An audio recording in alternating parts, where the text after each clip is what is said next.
Good evening, everyone. Welcome to our session, a discussion on The Unoriginal, a book by Mr. Bhavin Gandhi.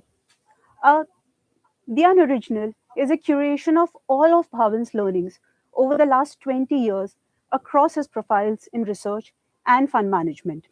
Now, it's a fairly wide topic, so what we're going to be doing is we will be covering it across 4 different sessions, today being episode 1. Our topic for today is going to be something which is fundamental to a concept of investing, often misunderstood, which is growth versus capital inefficiency.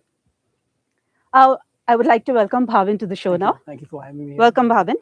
Bhavin, let me start with asking you one of the most basic and I think a concept which I was very surprised to read in your book is we believe and we have been taught early on that a growing company is a great company. Sure. However, you challenge this thought process early on in the book. Sure. So, could you help us understand on where this stems from? Sure.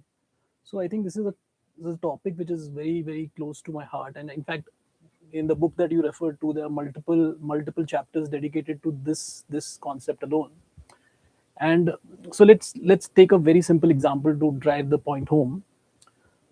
Let's say if you are an entrepreneur and you are looking to buy out a business, and let's assume that you don't have any capital of your own, and you are looking to buy out a business, let's say, which has 100 rupees of capital deployed in it, right? Let's assume that that business is generating 8 rupees of profits on that 100 rupees of capital, right? So basically, what in our parlance we call return on capital, it's about 8% return on capital business. Okay. Now let's say, like I mentioned, you don't have any capital of your own. You go to a bank. Bank is willing to lend, for simplicity's sake, at 10%.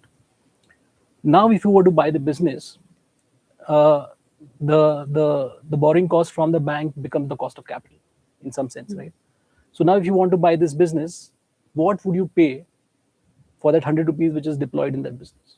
Would you pay more than 100? Would you pay less than 100? That's the fundamental question that one needs to ask. Now, the simple answer to this, I mean, this should be fairly obvious, that you would pay less than 100, sure, right? Because that 2 rupees, the difference between 8 rupees of profit and 2 rupees that you are paying out to the bank is something that is going out of your own pocket, right? So it's fairly obvious. Now let's look at another example. Let's say in this case, the business generates 12 rupees of profits on 100 rupees of capital employed. Now, if you were to buy this business, would you pay more than 100 or less than 100? Again, it's fairly obvious that every year this business is going to give you incremental 2 rupees, right? 12 rupees from the business, 2 rupees you pay out to the bank, 10 rupees, 2 rupees is left with you. So you are okay paying more than 100. So till this point, we did not have any growth involved, right? We just assume that the profits remain stagnant here. It becomes really perplexing when you bring in the growth element. Now let's assume that that business, which was the first example, which was growing, which was delivering 8% return on capital, now starts to grow. Now, would you pay less than 100, or in fact, would you pay more than what you paid earlier without growth? That's the most important question to ask. So would you now pay, let's say, in the first case, you would break even at 80 rupees, right? Would you pay more than 80 or less than 80 is the question which answers whether growth is important or not, right? And I've done this poll multiple times, and the most times I get the answer that you would pay more than 80. Yeah, seems like if you're going to make a profit, you will actually end up paying more. Yeah. So if people just assume that if there is growth, you should be paying more than what you would pay otherwise without growth, right? And this is where it's actually completely wrong. I mean, if you think about it now for the business to grow, you will have to borrow more, which means you lose more money every year, which means you should be paying less. So the only node in which growth starts to create value is when the return that the business is delivering is more than what is your cost of capital.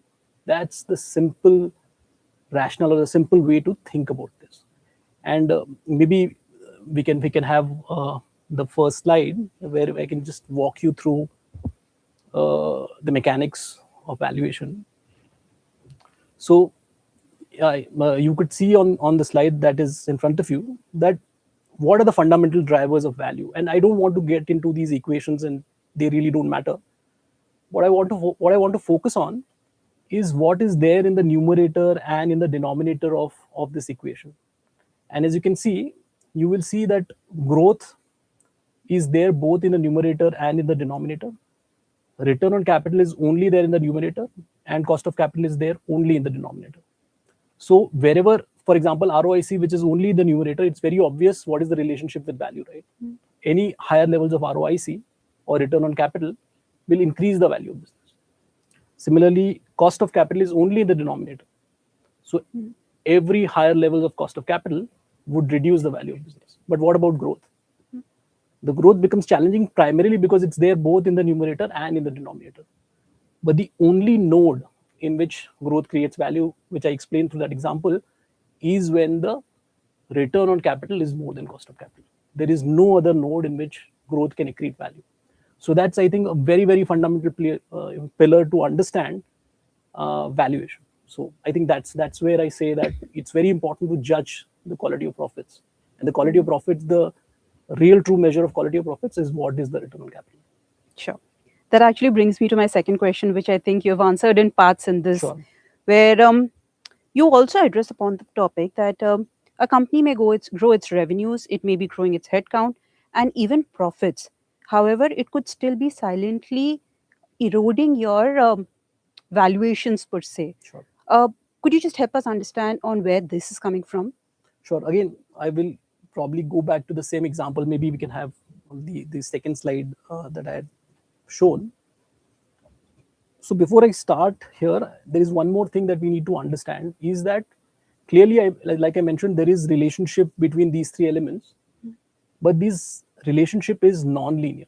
And again, one needs to understand this so that they can grasp what is it that is happening when you are looking at different kinds of growth and ROIC profiles. So again, if the slide, if one can see the slides, what we have done here very simply is that in the columns we have the ROIC profile of a company, and in the rows we have the growth, and you can the numbers that you see in the boxes is really the justified P multiples for those businesses, right? Now let's I want to bring in the non-linearity bit here. So let's look at example. Let's look at the first row, 100% ROIC and a 10% growth kind of business. This business deserves a value of 25 times maybe, right?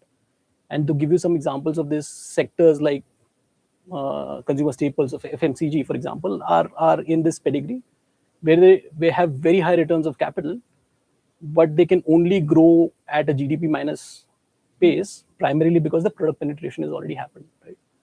Now people associate these businesses with very high quality, but you cannot pay up anything for quality, right? So that's the valuation for those kind of business for you. Now let's bring in the non-linearity, where let's think about a business which is 1/5 as profitable as the FMCG business, which is like a 20% ROIC business, but is just growing twice as fast actually. So let's look at the second row, where the business is generating 20%. The second column, the 20% return and 20% growth. That business actually is much more valuable than the first business, while people don't associate these kind of businesses with very high quality, right? So that is the mental shift that you have to kind of bring in when you are thinking about the quality of franchise. It's not just ROIC alone which drives the value of the business. So think about return on capital as a sail of a boat, and the earnings growth as the wind which will drive the ship forward, right? So that's a simple analogy to kind of think about the relationship. So ROIC alone will not be extremely valuable if there is no growth involved, right? In fact, if there is no growth, it is as good as a bond, right? So it's the combination of these two elements which will drive the value of the business. And that is how you actually need to decipher as to what are you paying up. So if you are paying up these kind of multiples, you are basically thinking about the growth that the business can deliver, and you have to think about whether those kind of growth is feasible or not, given the construct of the industry, etc. Sure, I think you simplified this quite well for us. Before we move on to this third question, one request from the audience: if you have any questions, please put it in the chat window below, and we will take it after the end of the session. Um, Bhavin, this third question that I have for Sure. you, I think I'm quite guilty of doing the same, Sure. where you judge a company based on the PE ratio, which is Sure. reflected and which is a consensus. Sure. However, what you mention is the fact that PE alone or a standalone number does not justify maybe the number that the stock is trading at. Sure. What one also needs to look at is the quality of growth. Yeah. So, could you help us understand this more in depth, maybe using an example of what you have experienced and take it forward from there? Sure. So again, uh, remaining on the same slide, what one can simply do is whenever you are thinking about buying a certain kind of business, at least look up what you're paying up, right? Mhm. So if you're paying 50 times earnings for a stock, for example, right, and if the business is generating 30% return on capital, right, intuitively you are saying that the business is likely to grow at 25% for the next 10 years, Mhm. right? Now let me give you the odds here. If you look at the entire NSE 500 universe over time, the fastest that the company has grown, which they have been able to sustain, is about 4 years. For 4 years, this is the 50th percentile, and the 80th percentile is about 5.5 years. So that's the odd that you are playing when you are saying that the business is Mhm. going to grow at 25% with a 30% ROIC for 10 years. It's very, very Oh. unlikely that that will happen. So the least that one can do, if at all you are, clearly inclined to use P as a metric, just look at these combinations and look back on the history of the company. It's a fair guide. If the company has not delivered that kind of growth, why are you saying that it'll happen now?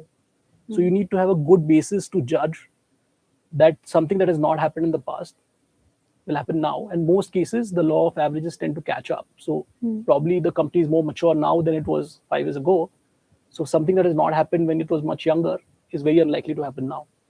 So the odds are against you, stacked against you. It might work out in a few cases, but the odds base rates are basically against you when you're doing that, right?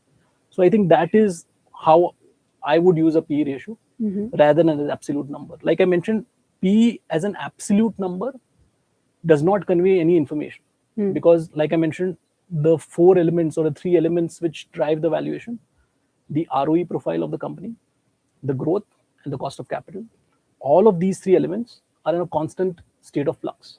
The ROE profile of the company also changes.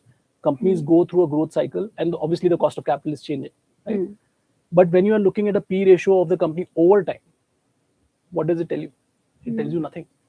So you need to kind of adjust for all of these and then look at the P multiple. Mhm. Sometimes you will see that the P multiple, which is actually higher than its previous history, on these parameters is actually cheaper just because the ROE profile has improved for the company, or maybe the growth has inflected. So you need to adjust for these elements and look beyond the P ratio Mhm. to truly understand whether the business that you want to own or are looking to invest in will create value. Interesting. At least now I have clarity on not only Sure. looking at the P ratio. Um, so, Bhavin, in your last, you have over 20 years of Sure. experience now. Have you personally held a stock where the P looked great? It looked very attractive. Yeah. However, the underlying growth was giving another story. Yeah. And how did that kind of shape your framework of investments on how you look at stocks? Uh, if you could throw some light on that, please. Sure. So basically, again, I have been guilty of. So I've been on the sell side before, and I also have been guilty of using the PE framework or sometimes price to book or EV/EBITDA frameworks and look at the company's own history. And sometimes when the market tends to correct, I Mhm. mean, the stock tends to correct, you just assume that the stock has become cheaper than what it was earlier. But over time, I so this is a concept that I borrowed from Michael Mauboussin's book called Mhm. Expectations Investing. Michael Mauboussin kind of ends the book by saying that you should back solve for what the market is already discounting in the stock, right? What I then realized is this: there's one more element that we can add here is go back in history doing the same exercise. Mhm. So when you go back doing the same exercise, saying what the market has been saying about the stock over the last 10 years, it gives you a very good frame to think about the company. And maybe we will need another episode to discuss this concept, but this is what I want to do. And that is when I realized that actually when the stock is more expensive, Mhm. it is a possible, it's not always the case, but it is a possibility that the underlying metrics are actually better now than they were previously, and that's why the expectations that you are buying the stock on are actually lower, not higher. So this frame has evolved over time, but it tends to give you a lot more information than those P matrices or price to book matrices or EV/EBITDA matrices tend to explain. Sure. So this, I think, is a question more from your experience again that I will refer to. Was there any time that market was telling you that your framework is not going to work, and it was very difficult for you to hold on to it? What kept you grounded to that framework and said, "This is why I will keep following it, even though all possible indications of the market were So there are otherwise?" plenty of stocks, and market tends to question you all the time. Right? You've seen corrections in your stock, and the only way you can hold on to your conviction is that there is a method by which you are buying these stocks with, right? So when I'm buying a stock, and if the stock price is correcting, and I have a base assumption about the kind of growth profile that the business will deliver, the kind of ROE profile, and you have templates to think about this, right? And it is looking very low on these frameworks, that is when you will have the conviction to hold on, because clearly as the stock price corrects further, the expectations are getting lower, not higher, right? That True. kind of adds to the conviction, unless the story is breaking down. So there are obvious cases when the stock is correcting for a reason and the story is breaking down.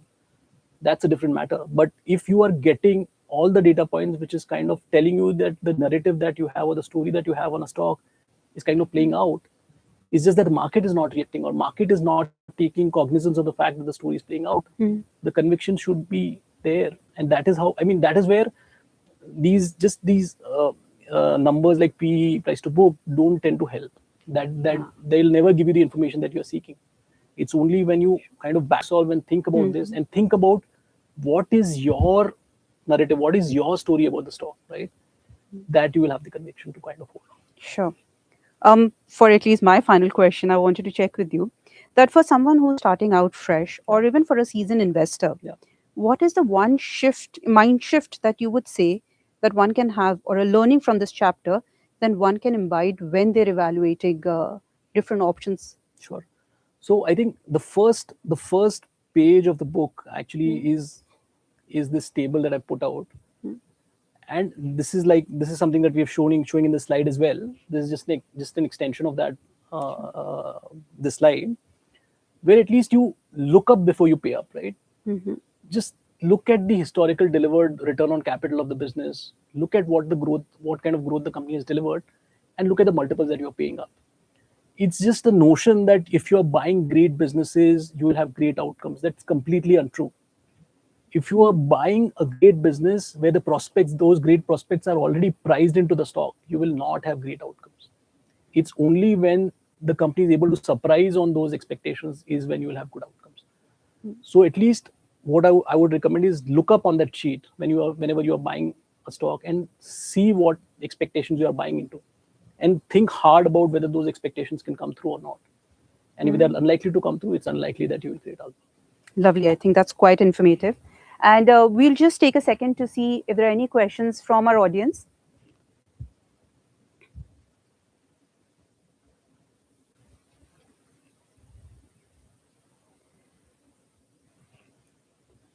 Okay, so the first question that Bhavin we have from our audience is, how does capital efficiency trap hamper a new investor in the market?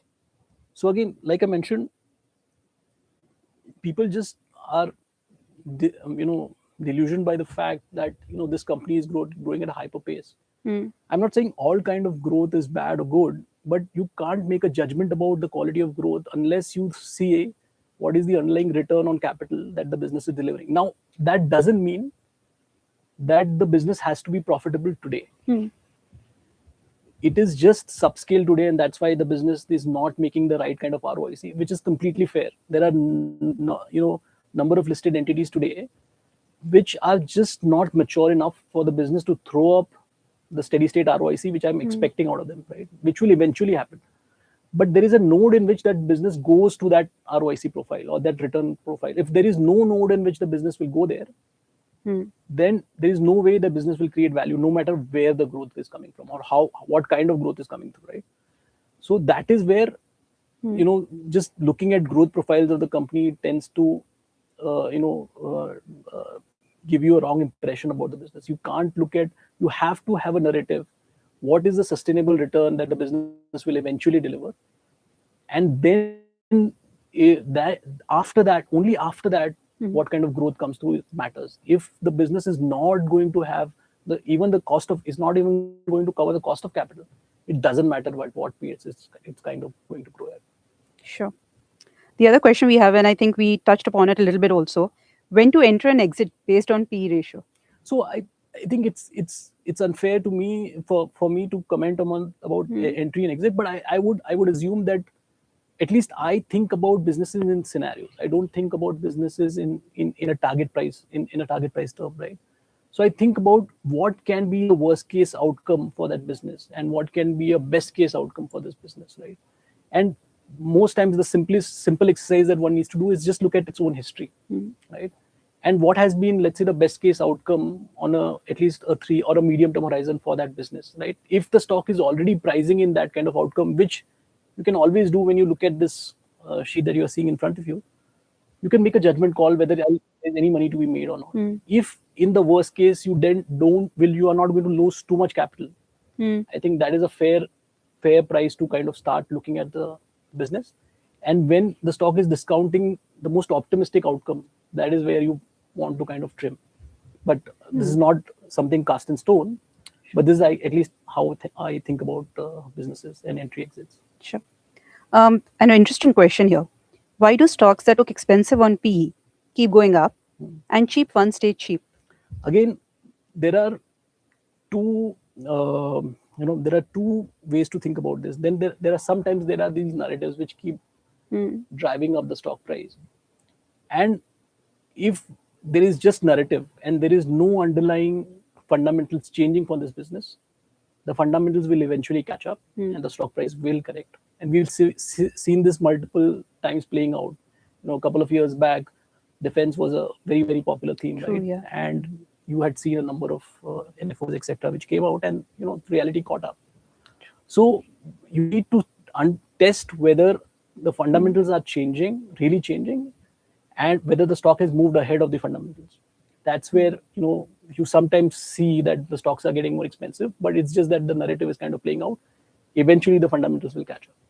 And in some cases, what tends to happen, like I mentioned, the stock appears cheap for a reason.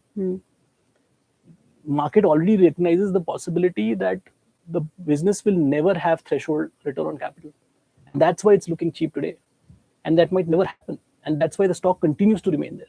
And sometimes the story or narratives on which you bought the stock kind of breaks down. And that's where the stock really starts getting cheaper and cheaper unless the fundamentals catch up. So that's how at least I look at things. This is how I would judge. Sure. So you basically have a title for another book also now. You can do Beyond PE as your next. Maybe the other concept that we've discussed or touched upon today is the expectations investing bit. I think that is a concept that is very close to my heart, and that is a part of my investment framework also. This is something that we can probably touch upon in the next episode. Sure. Apart from P, so this is a question. This is another question which we have from our audience. Apart from P, which characteristics should one look at for stock picking? You can pick any number, but so the same example that I gave you about P works equally well on a price to book multiple or a EV EBITDA multiple. It's the problem that I have is just people just assume that this is a proxy for value. P is a proxy for value, which is clearly not. If you were to, so what is the value of business? It's basically looking at the cash flows that the business will throw up from now to eternity, discounted today, and that's the value of the business, right? The short form for that could be P, price to book, EV, EBITDA, but people just assume that this is the value, this is the number which kind of drives the value, which is clearly not the case. So that is where you need to kind of drill down to and understand as to what is the kind of assumptions that you're making about the business and whether those numbers are realistic or not. Sure. This is the way I would think about it. The other question is cash ROIC a better measure than PE? You can, like I mentioned, you need to adjust. Ultimately, you are buying the cash flows. You are not buying the earnings. What comes to you, what comes to the shareholder is always the cash flows of the business. But it's fine. You can always make suitable adjustments to any number that you're picking up. Hmm. to arrive at a cash flow number. That doesn't matter. What matters is the relationship of these four elements, and think about what are you paying. Sure. Do we have time for one last question? Yeah. So, Bhavin, final question for you. Sure. PE is loosely but frequently used with index and used or misused to justify buying. What are your thoughts on it? So I think I'm a little bit skeptical on working with averages. So I think the index P is the average of multitudes of business which have very different characteristics. Like, so I would want to look at businesses bottom up rather than looking at just the index level, making a judgment call, because there are number of businesses with very different ROIC and growth profiles, which are just, the index just kind of averages them into one number. So I'm a little skeptical of using that number. I would rather look at stocks bottom up and make a judgment call whether they're cheap or expensive. Sure. Bhavin, I think this was extremely enlightening. So thank you so much. Thank you. And thank you for everybody for joining in. We will be having our episode 2 next Thursday at 4:30. Bhavin, do you want to give a primer to our audience so they know what they're in for Sure. next week? I think, like I mentioned, the concept of expectations investing. This is a concept that I borrowed from Michael Mobson's book, Expectations Investing. But I would like to kind of move slightly ahead of where the book ends and think about this more holistically. Maybe that is a concept that we can discuss next time around. Thank you. I hope we could enrich you further. Thank you. Thank you. Mutual fund investments are subject to market risks. Read all scheme-related documents kept for